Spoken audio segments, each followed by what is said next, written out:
ಈಗಾಗಲೇ ಮಾನ್ಯ ಮುಖ್ಯಮಂತ್ರಿಗಳ ಹತ್ತಿರ 3 ಬಾರಿ ನಿಯೋಗ ಕೊಂಡೊಯ್ದಿದ್ದೇವೆ.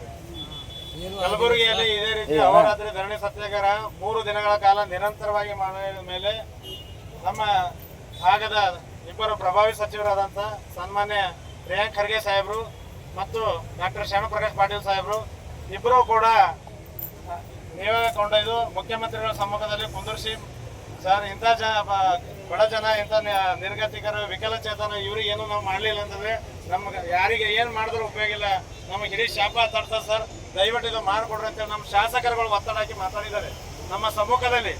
ಇಷ್ಟಾದರೂ ಕೂಡ ಅಧಿವೇಶನದಲ್ಲಿ ಏನಾದ್ರು ಮಾಡ್ತಾರೆ ಅಂತೇಳಿ ನಾವು ಬಹಳಷ್ಟು ನಿರೀಕ್ಷೆ ಇಟ್ಕೊಂಡಿದ್ದೀವಿ, ಅಲ್ಲೂ ಕೂಡ ಮಾಡಲಿಲ್ಲ.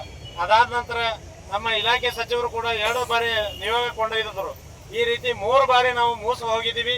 ಇದು ಯಾಕೆ ಈ ರೀತಿ ನಮ್ಮ ಜನಪ್ರಿಯ ಮುಖ್ಯಮಂತ್ರಿಗಳು 5 ಗ್ಯಾರಂಟಿ ಕೊಟ್ಟಿದ್ದಾರೆ, ನಮ್ಮ 6ನೇ ಗ್ಯಾರಂಟಿ ಕೊಟ್ಟು ನಮ್ಮ 6,500 ಕುಟುಂಬಕ್ಕೆ ಬೆಳಕಾಗಿ ಯಾಕೆ ನಿಂದಿರಬಾರ್ದು ಅಂತೇಳಿ ನಾವು ಅವರನ್ನೇ ಮನವೊಲಿಸುವಂತ ಅವರ ಜಿಲ್ಲೆಗೆ ಬಂದು ಅವ್ರ ತವರು ಜಿಲ್ಲೆಯಲ್ಲಿ ಮಾತಾಡೋಣ ಅಂತೇಳಿ ಇಲ್ಲಿ ಬಂದು ನಿರಂತರವಾಗಿ 8 ದಿನಗಳ ಕಾಲ ಅಹೋರಾತ್ರಿ ಧರಣಿ ಸತ್ಯಾಗ್ರಹ ಮಾಡ್ತಾ ಇದ್ದೀವಿ.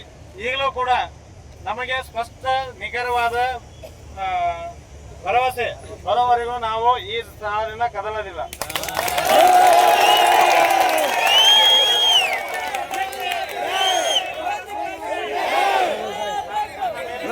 ಅಪಾರವಾದ ನಂಬಿಕೆ ಇಟ್ಕೊಂಡಿದ್ದೀವಿ. ನಾವು ದಯಮಾಡಿ ಆರ್ಥಿಕ ಇಲಾಖೆಯಲ್ಲಿ ಸಮಸ್ಯೆ, ವಿಕಲಚೇತನ ಮಹಿಳಾ ಮತ್ತು ಮಕ್ಕಳ ಕಲ್ಯಾಣ ಇಲಾಖೆಯ ಸಮಸ್ಯೆ, 3 ಇಲಾಖೆಗೆ ಸಂಬಂಧಪಡೋದ್ರಿಂದ ನಮ್ಮನ್ನು ಒಂದು ನಮ್ಮ ಸಮಿತಿಯ ಮುಖಂಡರ ನೇತೃತ್ವದ ಒಳಗೊಂಡಂತೆ ಸಿಎಂ ಅವರ ಅಧ್ಯಕ್ಷತೆಯಲ್ಲಿ ಒಂದು ಮೀಟಿಂಗ್ ವ್ಯವಸ್ಥೆ ಮಾಡಿ ಒಂದು ಅಧಿಕೃತ ಪತ್ರನ ಕೊಡಲಿಕ್ಕೆ, ಆ ಡೇಟಿಗೆ ಪತ್ರ ಬಂದ ಮೇಲೆ ನಾವು ಈ ಧರಣಿ ಸತ್ಯಾಗ್ರಹ ವಾಪಸ್ ತಗೊಳ್ಳೋಕೆ ತಯಾರಿದ್ದೀವಿ ಅಂತ ಈ ಮೂಲಕ ಸರ್ಕಾರಕ್ಕೆ